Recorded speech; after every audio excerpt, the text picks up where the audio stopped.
So, a bit of background before we go into today's sort of news story.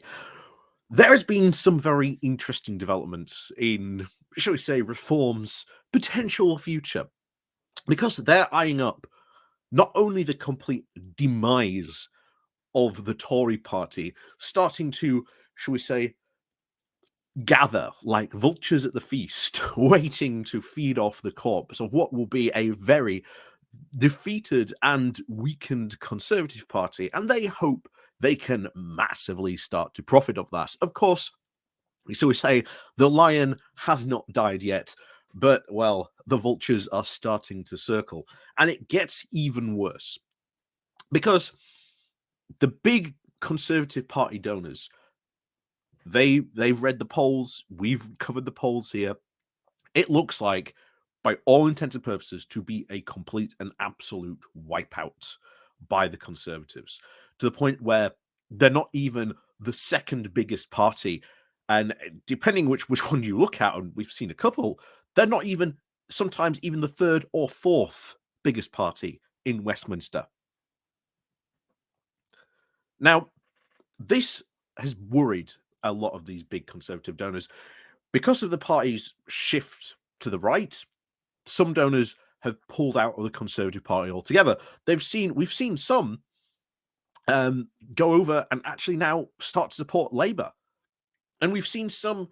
This has been the big one. The vast majority have decided they're not even going to give to the Conservatives because they don't even think it's a good spend of their money to give to a party that is destined to lose the next, well, general election in a massive way. So at the moment, Reform UK is trying to woo those Conservative backers because they need the money. If they are to make a big splash and to replace the Conservative Party and to finally start doing some of this crazy, right-wing stuff in very much in the same style as Liz Truss, just in with a more populist fashion, then they need the money to do it. And one of the things that we are probably going to be looking at, certainly coming the local elections, certainly for Reform UK, is how many local MPs they can get. Now, this is going to massively hurt the Conservatives because you've now got, once again, the UKIP effect coming into it, where you've got a Conservative candidate, but then you've got a Reform candidate who is also on the right and pulls the votes away from the Conservative candidate. In some cases, the Reform candidate may win. So one of the things we'll be looking at certainly performance-wise, will be how many Reform UK local, councillors get there. Will they actually win any councils? I doubt it. So I don't think there are any major ones potentially in flux, but it's possible. Especially if this is the pattern that they are trying to go, to try and sort of feed from the Conservatives to be, as we say, finally the vulture at the feast when the lion finally dies.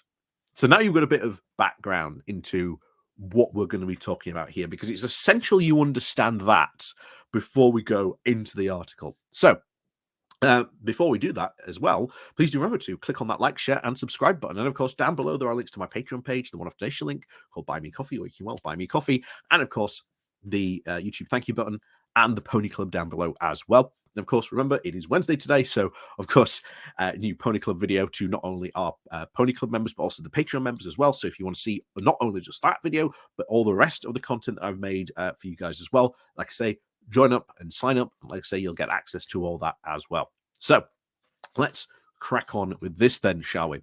So this comes from the Eye, with the title of Nigel Farage insists Brexit is not completely done as Reform UK calls on Tory MPs to defect. Now, bear in mind with what I've just said, that they are eyeing up that if the Tory party is, as all the polls of very clearly indicating being completely decimated at the next general election, then there is now room for Reform UK to be the party of the right in the UK, to completely take that mantle from the Tory party and to ensure that, well, they can never really make a full recovery from that. Because if there are now these two parties fighting each other for that dominance on the right, well, it's going to be a good thing for certainly for the left in the UK in the long run. But of course, it depends. And should we ever see sort of a reform UK government? Well, that will be certainly interesting given some of the characters that they are recruiting, as we'll find out in a bit. So, Reform UK has branded the Conservatives and Labour as two sides of the same socialist coin. Again, you cannot call the Conservative party a socialist party at all, but Labour, again, you can. They're still very much a left party, but fully socialist? No. Again, we've discussed this many times. Labour has to be a Big Tent party. Like it or not, that is just the fact that Labour has to be a Big Tent party. Unless you want to change, to PR, then you can start to have your socialist party and have your socialist party votes and candidates. But until then, we're in first past the post, and until then, Labour's the only way you're going to defeat the Conservatives. So, it is announced that it plans to take on Rishi Sunak's party at the next general election. The party's leader, Richard Tice, said that he would welcome defections from the disillusioned Conservative MPs and insisted that there was a huge appetite for Reform UK across the country. Speaking at a press conference in Westminster, he said, "There is no question there are some very disaffected Tory MPs. But what we are seeing at the moment is this sort of support Sunak operation, which is disgraceful because they are trying to prop up their failing party as opposed to do what is right for the country." And he has urged MPs to consider the future of the country is at stake, he added. They know where we are, and they know our telephone number. That's all I'm going to say. So this is something else that is another rumor that's also been doing arounds. That there has been supposedly a poll done by Reform UK to say, what if we were standing at the next election? And apparently that has indicated that they could get a nice number of MPs. Maybe not to be the main party of opposition, but it would not only hurt the Tories even more, but it would potentially win them some seats, and they would actually be somewhat of a political force. Now, we don't know if this is true, because I haven't seen it, and no one has confirmed whether or not this is true, but apparently it is out there. And I highly suspect Richard Tice and Nigel Farage have that. And they are sitting on it, showing those Tory donors that they're trying to woo, maybe even those prospective disenfranchised, disillusioned Tory MPs. Hence the call of, you know where we are, you know our telephone number. You can see why I told you that part at the beginning, because it all starts to come together. All starts to make sense into a bigger picture here of what's going on. Of Reform UK knows, or at least can see, that, as we said, to continue the vulture comment, they can see the lion is about to die, and they are circling the skies, just waiting for that opportunity to start the feeding on the carcass, because they are ready. They just need that opportunity, and the opportunity will only be given to them if they can back those big Conservative donors. If they can do that, then there is a big chance of that. So, Mr. Tice did went on to set out that the party has been going to put forward around 500 candidates at the next local elections in May. So that's a lot of candidates. That is a lot of candidates, and that is a lot of money as well. To put up 500 candidates, the local elections in May, that's a lot of candidates. A lot. So, as we say, going into local elections, we will have to see how well they do, how many seats they win. If they're going to stand 500 candidates, how many of those are going to be winners? We don't know. And of course, this is the fun one, and around 360 candidates at the next general election, which is set to take place in 2024. So 630 candidates, essentially they are saying we are going to contest every single seat. We are going to contest every single seat in the country. 360 candidates is every seat in the country. And they would not be doing that unless, well, at least maybe they could win, or at least get a serious number.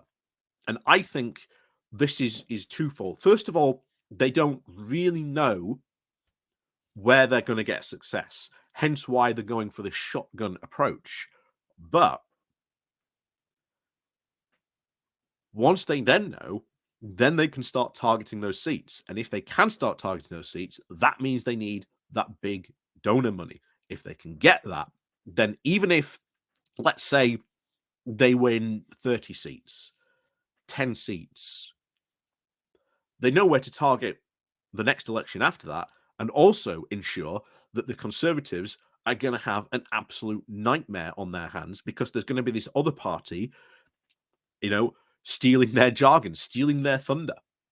Now, my response to that is let them fight, because that is only better for us in the long run.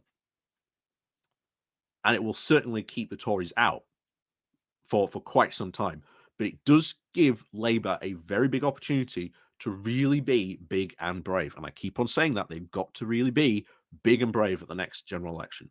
So he has insisted that there is a huge appetite for Reform UK at the polls, claiming that Labour and the Conservatives have become two sides of the same socialist coin, and the current government has completely blown it, leaving the country in a shocking state. Nigel Farage, the party's current president and founder under its previous name of the Brexit Party, also said that Brexit had not been completed, despite the UK having left the EU. He said that Brexit wasn't just about leaving the European Union. It was about a new, different kind of politics in this country inside of the formal institutions, he said. Well, 3.5 years on, we find that Brexit has not been completely done. The United Kingdom has been hived off and is still being controlled by the European Commission. Mr. Farage has ruled out returning to frontline politics, insisting that his role in Reform UK is still honorary and advisory. I doubt that for much too long. Bear in mind, if I think this money comes through, which will be very, very much dependent on their local election success, if that money does come through, Farage would stand. Absolutely. He would basically say, give me the most safest, secure seat you can, the one we have most guarantee of winning. He would get that seat and he would be able to run without a doubt. And if that's absolutely what he would be going for. So Reform UK held a press conference and announced that over 11 former Brexit Party MEPs, including Ben Habib, Bella DeLucy, Jonathan Bullock, and Anne Widdecombe, would be joining the party, having not rejoined when the party was renamed. Mr. Habib, who was a Brexit Party MEP from 2019 until the UK's departure from the EU, said that he would throw his full weight behind the party to ensure that no stone is left unturned to hold the Tory government to account and eject it from office in 2024. The former MP and Brexit Party MEP, Miss Widdecombe, stated that she was joining Reform UK because it is, quote, very clear that this is the only way to save the union. She went on to criticise the Prime Minister's Brexit deal, which is due to be voted on MPs on Wednesday, adding that we have left Northern Ireland in the single market while the rest of UK has withdrawn. So why not all of us just rejoin, Anne? Why not all of us just rejoin? That would be amazing. That would be great. That would be a massive boon for our economy. Even Rishi Sunak seems to agree, especially when he was talking about Northern Ireland. So why not would be true for the rest of the UK? Anyway, but she continued. And yet it was made extremely clear in the Conservative Party manifesto that when we left the EU, we would leave as one United Kingdom. We do not say we're going to leave part of the United Kingdom behind in the EU, and that part of the United Kingdom would be governed partly by the EU, with large trenches of its legislation would be set by the EU, and the EU would judge and still have jurisdiction over Northern Ireland, she continued. She also accused many current Tory MPs, including many former quite strong Brexiteers, of having only backed Sunak's Brexit deal because they can see the general election on the horizon. And I actually quite agree with her. That is a big part why many of them did indeed back, or will probably be backing Sunak's Brexit deal tomorrow,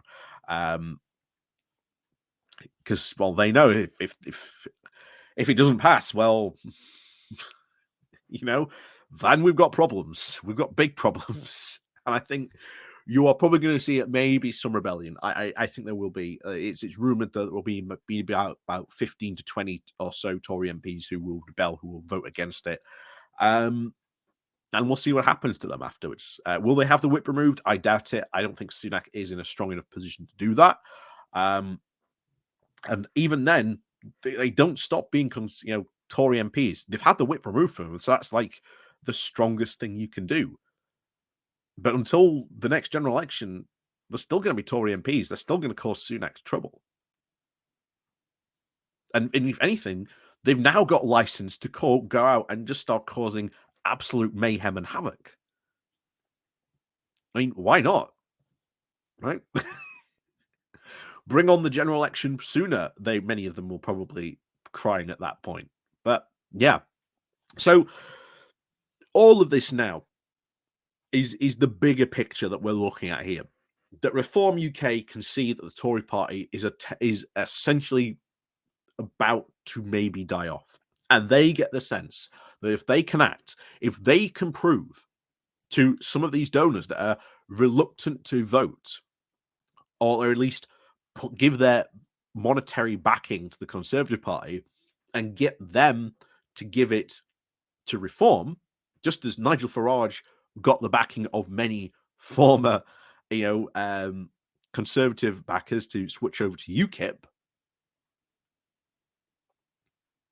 then they've got the money. Then them running in all those seats, having the cash to be able to compete successfully in all those seats becomes a reality. And then they really can contest every single parliamentary seat in the UK at the next general election. So if they are really putting forward 500 local councillors at the next election, well, we've got to see how well they do. But their success will then determine, will they get any further backers? I mean, maybe even if they don't, maybe if they have a bit of success, it's possible that then those backers may then move over to Reform. But I think it will very much dependent on their performance. And I think they will go, even if they lost, they might point, well, we came second here, here, and here. And if we'd come first, we'd have actually won this many seats. And the only reason we lost those seats was because we didn't have your money, guys. If you give us the money, well, guess what? Now we can contest all those 630 seats. And remember, very, very unfortunately, something I've got to watch out for in my own hometown. This place was the closest they came to winning. Dan Jarvis had a majority of about 2,000, and the second party behind him was the Brexit Party.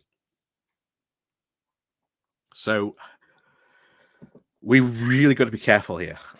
Really got to be careful. That's for sure. Because they are going to target here, no, without a doubt. They are absolutely going to target here.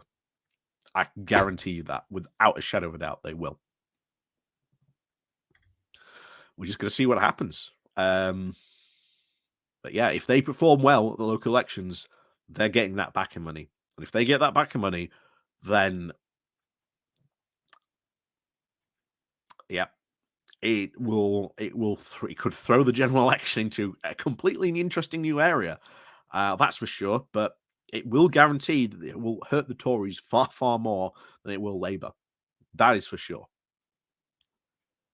But yeah, we'll have to wait and see on this one because yeah, if it is true about that poll that there is, like, what would you vote if it was Conservative, Labour, or Reform UK, which is what we're hearing. If that poll does exist, then the general election suddenly becomes very, very interesting because now we have to worry about a significant, maybe, faction at the next general election of a Reform UK bloc in the party. And hey, maybe 30p Lee jumps over and joins Reform UK. After all, he's not exactly loyal to the Conservatives. He was originally with Labour, defected over to the Conservatives when he thought that they would win. And it's the same pattern we've seen for other, not only Conservative MPs, but even local MPs. Not only local MPs, local councillors as well. Remember, just a couple of months back, we covered that about a Conservative councillor flipping over to Reform. So it's not beyond the realms of possibility. Doing it basically so they can win. Real political chances, even though they would deny that.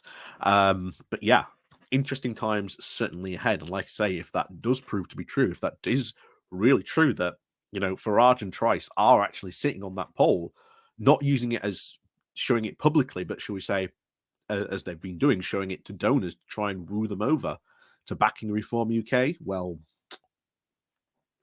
things could get interesting at the next general election. So as always, thank you very much for joining us. Please remember to click on that like, share, and subscribe button. And of course, down below, there are links to my Patreon page and our donation link called Buy Me Coffee. We can all buy me coffee. And as always, guys, thank you very much for joining us. And of course, we're going to be going live probably in a bit. I'm checking my watch, even though I'm not wearing a watch. Live in a bit to cover Boris Johnson's trial. I say trial, but the committee, the Privilege Committee inquiry. It's going to be fun. I think it's going to be fun. So yeah, we'll see you all there. And with that said, as always, thank you very much for watching. And of course, we'll see you all next time.